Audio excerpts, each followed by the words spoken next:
Thank you for joining me today. I'm Mary Fountain, an Indiana personal injury attorney. Today's video is about comparative fault, which affects the amount you recover in a personal injury action. Most personal injury actions in Indiana are covered by the Indiana Comparative Fault Act. What does that mean? In January 1985, the legislature enacted this law to reduce the harsh effect of the prior standard for recovery. When two or more entities are involved and injuries occur, the fault is apportioned between the parties. Any fault on the part of the injured party reduces their recovery proportionately. And if it's determined that you're more than 50% at fault, you receive no recovery. So this can be very complicated, a legal concept when you're trying to apply it. However, depending on your individual situation, the purpose of this video is just to introduce you to the concept of comparative fault and also to explain why so many personal injury attorneys say you need to have a consultation before giving any statement to an insurance company. First, in an auto accident, you need to be aware that the police report itself cannot be used to determine who is at fault. Why? Because the police officer was not present at the scene and they're only reporting what they were told.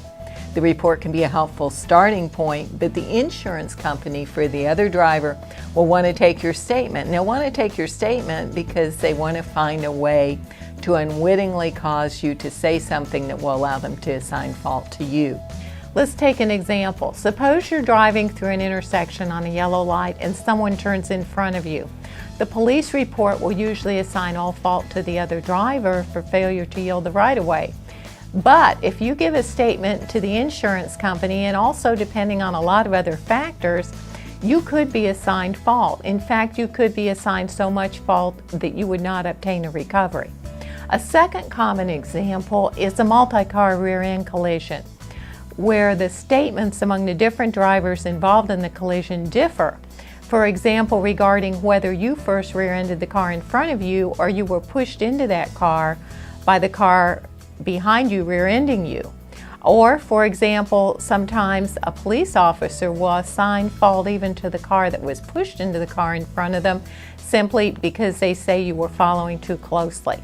A lot of people think that they can give a statement to the insurance company adjuster without any problem because after all, you know what happened.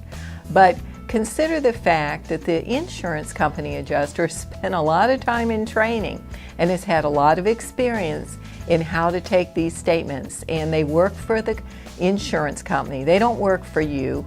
Their purpose is not to help you, but to see if they can reduce what their insurance company has to pay to you. So this concludes the video on comparative fault in Indiana. Thank you for joining me.